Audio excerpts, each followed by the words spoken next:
June 17 దేవుని వాగ్దానం. సదాకాలము మీతో కూడా ఉన్నాను. మత్తయి సువార్త 28వ అధ్యాయం 20వ వచనం. మన ప్రభువైన యేసు క్రీస్తు నామములో మీ అందరికీ ఉదయము శుభములు తెలియజేస్తూ ఉన్నాను. ప్రియులారా, ప్రభు మహాకృపను బట్టి మరొక నూతన దినము చూసే ధన్యత ప్రభు మనకు అనుగ్రహించి ఉన్నారు. అందుని బట్టి దేవాది దేవునికి నేను కృతజ్ఞతాస్తుతులు చెల్లిస్తూ ఉన్నాను. ప్రియ విశ్వాసులారా, మనలో చాలామంది దేవుని వాగ్దానాన్ని పూర్తిగా నమ్ముతూ ముందుకు వెళ్ళేవారు ఉంటూ ఉంటారు. కొంతమంది అనుమానంతో అవి జరుగుతాయా అనేటువంటి అవిశ్వాసంతో కొంతమంది ఉంటారు. కొంతమంది దేవుని యొక్క వాగ్దానం ఖచ్చితంగా మన జీవితంలో నెరవేరాలి, నెరవేరుతుంది అని బలమైన దృఢమైన నమ్మకంతో వెళ్తూ ఉంటారు.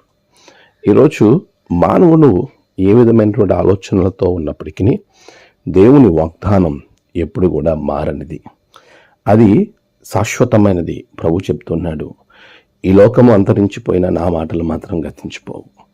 నేను నమ్మకమైన వాడిని, ఎంతైనా నీవు నమ్మదగిన దేవుడవు అని వాక్యము చాలా స్పష్టంగా చెప్తుంది. ప్రియులారా, మనుషులు మాటలు మారుస్తూ ఉంటారు. మనుషులు నీకు తోడుగా ఉంటానంటారు, కానీ ఉండకపోవచ్చు. కానీ నిన్ను నమ్మినటువంటి లేక నిన్ను సృష్టించినటువంటి యేసు ప్రభువు దేవాది దేవుడు నీకు ఎప్పుడూ తోడుగా ఉంటాడు.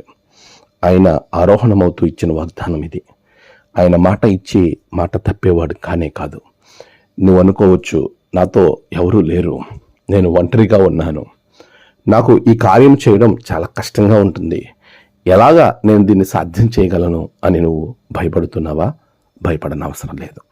నిన్ను సృష్టించిన సృష్టికర్త నీకు తోడే ఉన్నాడు. ఆయన సదాకాలము నీకు తోడుగా ఉంటాడు. ప్రభు ఇచ్చిన వాగ్దానం, సదాకాలం నేను నీకు తోడే ఉన్నాను. నిజమే, ఆయన నిరంతరం నీకు తోడుగా ఉంటాడు. నీ సమస్యలో, నీ కష్టంలో, నీ వ్యాధిలో, బాధలో, నీకున్న క్లిష్ట పరిస్థితులలో తోడే ఉండి నిన్ను దాని నుండి తప్పిస్తాడు. యేసేపుకు దేవుడు తోడై ఉండేను గనక ఆయన వర్ధిల్లాడు. ఈరోజు నువ్వు వర్ధిల్లటానికి, సమస్య నుంచి బయటకు రావటానికి ప్రభు నీకు తోడుగా ఉంటాడు. ఆయన నీకు తోడే ఉండాలి అని నువ్వు ఆశపడినట్లయితే నీవు నిరంతరం ఆయన కొరకు వేడుకో, ఆయన సన్నిధి కొరకు వేడుకో. ప్రభు నీకు తోడుగా ఉంటాడు. ఆమేన్. ప్రార్థన. పరిశుద్ధుడా, ప్రేమగల తండ్రి, నమ్మకంతో విశ్వాసంతో నిన్ను వేడుకునే ధన్యత బిడ్డలకు దయచేయండి. నేడు వారి ప్రయాణాలు, పనులు, తలపెట్టిన కార్యాలను గొప్ప జయము బిడ్డలకు దయచేయండి. నీ రక్షణలో బిడ్డలను నింపండి. నేడు జన్మదినము, వివాహ దినము, ఆయా విశేష దినములు జరుపుకుంటున్న బిడ్డలను బహుగా దీవించండి. తమ ప్రియులను కోల్పోయి ఆదరణ కొరకు ఎదురు చూస్తున్న బిడ్డలకు ఆదరణ, నెమ్మది అనుగ్రహించండి. దినదీవులతో నింపమని యేసు నామమున ప్రార్థించి వేడుకొంచున్నాం తండ్రి. ఆమేన్.